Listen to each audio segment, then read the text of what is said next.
सूरज की पूजा, जल की धार, जी हाँ, छठ का पर्व लेकर आए आपके जीवन में खुशियां अपार। जी हाँ, सभी कहते हैं कि उगते हुए सूरज को हर कोई प्रणाम करता है, लेकिन जब छठ पूजन पर डूबते हुए सूर्य को अर्घ्य अर्पित किया जाता है तो इसके पीछे भी कई कहानियां, और ऐसा माना जाता है कि इस समय सूर्य देव अपनी पत्नी प्रत्युषा के साथ रहते हैं और जो मन्नत मांगी जाती है वह पूरी होती है।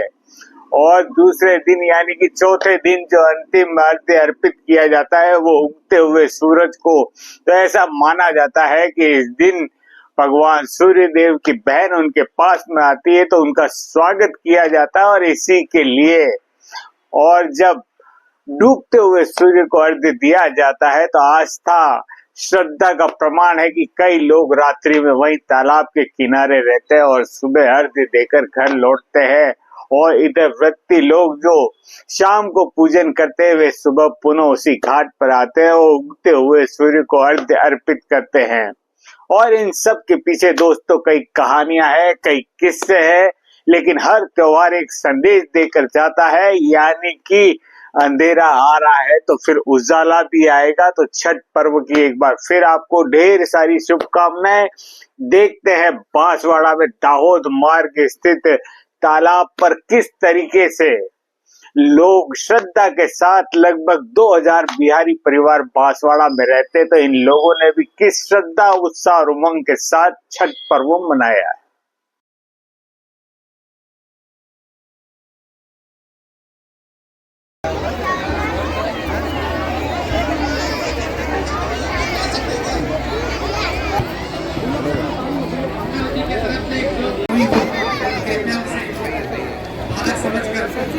छठ महापर्व जो मनाया जाता है प्रकृति के प्रति और सूर्य की उपासना के प्रति सबसे बड़ा पर्व है। और इसमें सबसे बड़ी बात जो मेरे अनुभव में आई वह बाहरी स्वच्छता के साथ आंतरिक शुद्धि की बात है। सारी गलियों को साफ कर दिया जाता है और कोई भी इस दौरान रोड पर थूकता तक नहीं है, और आंतरिक भाव भी इतने पवित्र रखे जाते हैं इस दौरान की, क्योंकि छठ मैया के प्रति लोगों में यह आस्था है कि इसके दौरान हमें पूर्ण रूप से पवित्र रहना है, तन से, मन से और आत्मा से।